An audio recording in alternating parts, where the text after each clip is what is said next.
Grandma, my constant.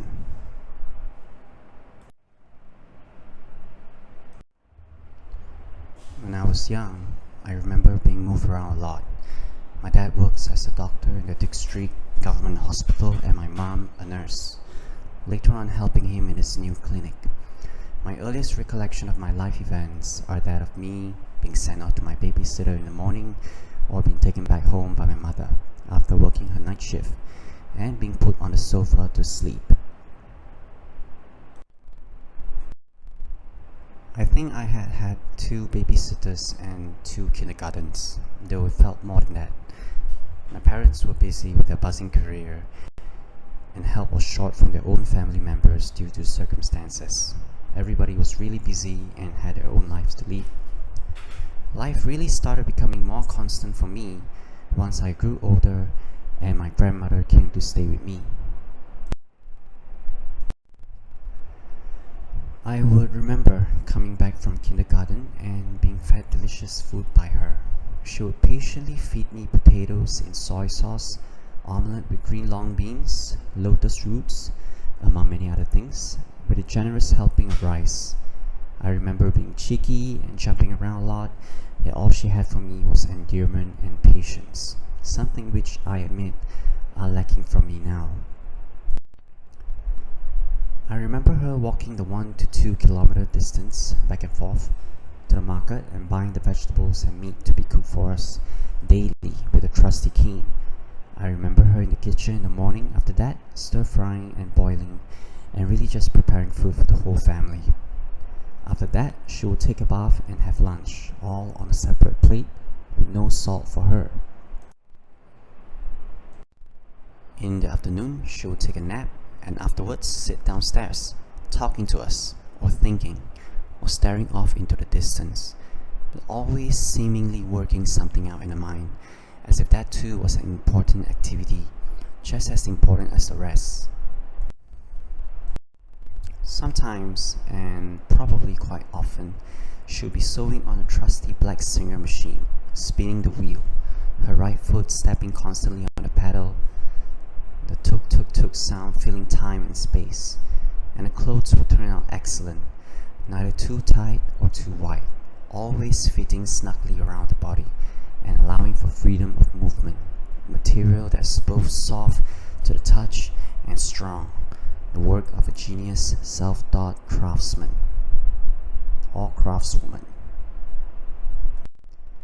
At night before sleep, she would tell me stories of her past, of hardship in China, being poor, rearing chickens and ducks, being unloved by her mother, of mothers throwing newborns out the window if they are girls, and probably many other stories which have slipped through my consciousness by now.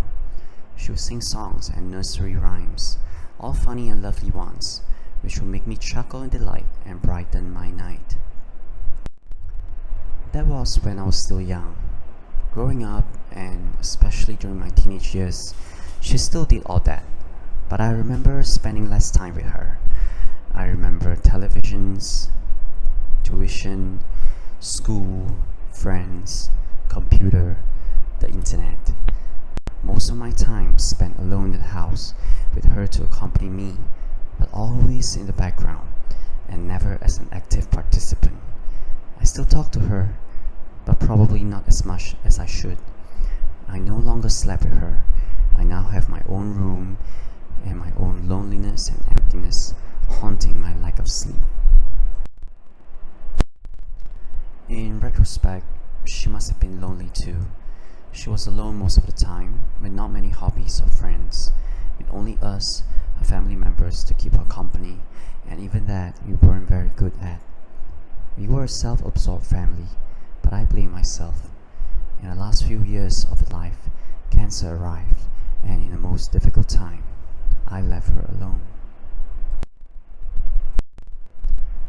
There was not much I remember of her during that period of time, save that she was often tired and thin, and that of being with her in the kitchen in the morning, or visiting her briefly at night in her own room, asking 1 or 2 questions before leaving to distract myself with my own activities.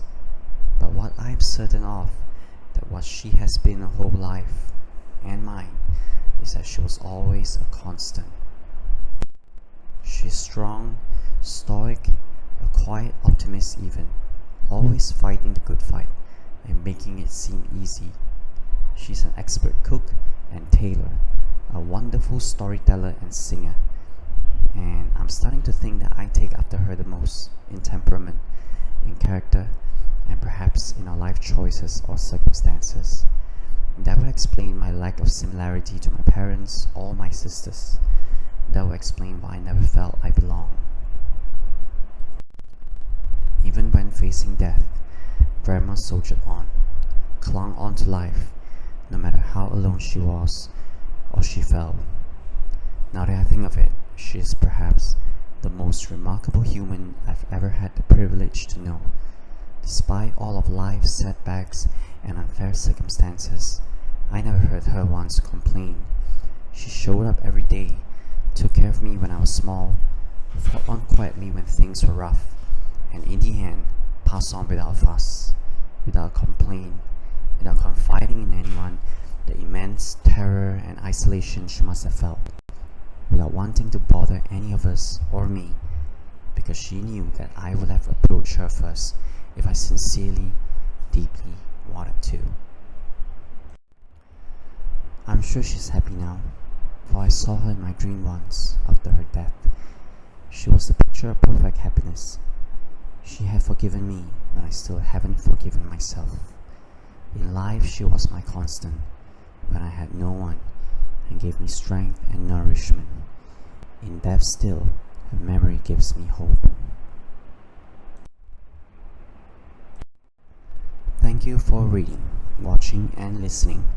Please consider clicking subscribe and click like if you have enjoyed it. Thank you.